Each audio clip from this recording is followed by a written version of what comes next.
One night, while scrolling endlessly through the hidden corridors of the dark web, I stumbled upon a strange listing buried deep inside a forum where sellers disguised their products with codes and cryptic titles, and among drugs, stolen data, weapons, and sinister services, there was something oddly innocent yet disturbingly out of place. A post simply titled Labubu Doll Original, with an image so blurred that it looked more like a shadowy outline of some creature caught between cute and monstrous, something that seemed harmless at first sight yet triggered a primal unease inside me, and despite knowing the risks of ordering from the dark web, a voice in my head whispered that I had to click. I had to see more. So I did, and the description that followed was minimal yet unsettling. Adopt it, feed it, never abandon it, or it will come for you. With a price ridiculously low compared to the ominous tone, and against all logic, I placed the order, entering my details with trembling hands, convincing myself it was just a novelty toy, just a harmless collectible that might give me some laughs when I unboxed it on camera for my small YouTube channel where I often reviewed strange items, hoping for that one viral moment, that breakthrough, that audience that might finally subscribe and like my content and push me out of obscurity. But little did I know that my obsession for recognition would open a door I could never close again. 3 days later, a package arrived, brown and unmarked, taped sloppily as if someone wanted it gone as fast as possible, and inside, wrapped in layers of newspaper that smelled of dampness and rot, was the Labubu doll, smaller than I expected, about the size of a baby, with glassy eyes too lifelike, sharp little teeth peeking out of its mouth, and fur that felt almost warm to the touch, and the strangest thing was the smell. It reeked of iron like dried blood, so much that my stomach twisted. Yet I laughed nervously for the camera, brushing it off as authentic creepiness. Telling my viewers to subscribe if they wanted me to do a 24-hour challenge with the doll, and after posting that clip, I left the doll on a shelf in my room. But as night fell, something started gnawing at my subconscious. A scratching sound, faint but persistent, as if tiny nails were dragging against the wooden walls, and I swore I saw the doll's position change ever so slightly whenever I looked away. Yet my rational brain told me fatigue was playing tricks, though the unease rooted itself deeper inside, growing like a seed of dread.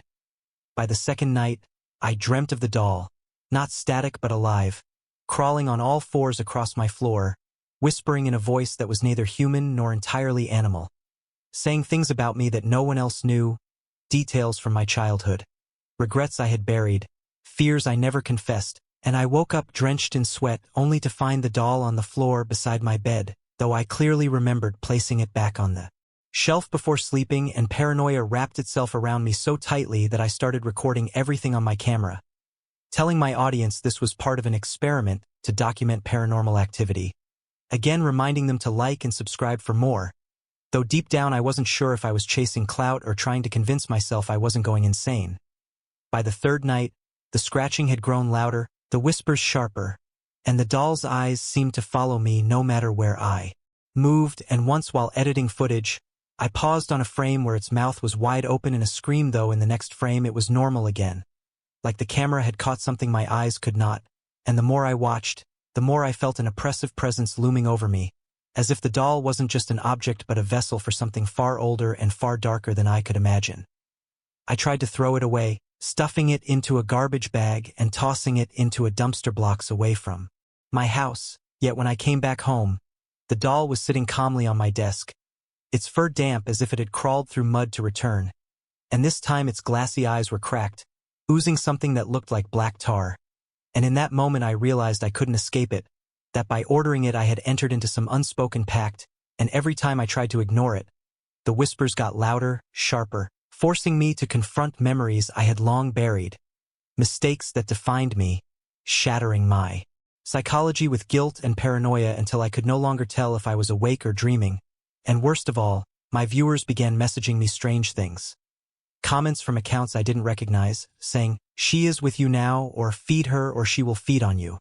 And one even claimed they had owned the doll once but had gone blind after breaking the rule of abandonment, and when I tried to trace the accounts, they vanished as if they had never existed, leaving me spiraling deeper into dread. The nights grew longer, my body weaker, and the line between reality and hallucination blurred until even my reflection in the mirror seemed alien. My eyes hollow, my smile unnatural, And all the while the doll's grin widened, its whispers evolving into commands, urging me to do things, dark things, to prove loyalty, to spread its presence, to share its curse, and here I am, typing this, not as a story but as a warning. If you ever see the listing for the Labubu doll on the dark web, do not click, do not buy, do not invite it into your home, for once you do, it will never leave, and if you think this is just a creepypasta, just a work of fiction, then look closely behind you while you're reading this, because sometimes what you think is entertainment is actually the beginning of an infection, a seed planted in your mind that grows as you acknowledge it, and maybe that's why you felt that faint scratching just now, why the shadows in your room suddenly seem thicker, why your heart races faster than usual. You're already a part of it now, and the only thing you can do is share this with others, subscribe, and like, not just for me, but for yourself, because maybe spreading it dilutes the curse, maybe keeping it contained in one person makes it stronger, and if you choose to ignore this plea, then don't be surprised if one night you wake up to a soft scratching sound, a whisper that knows your name, and a small, sharp-toothed doll sitting patiently at the edge of your bed, waiting.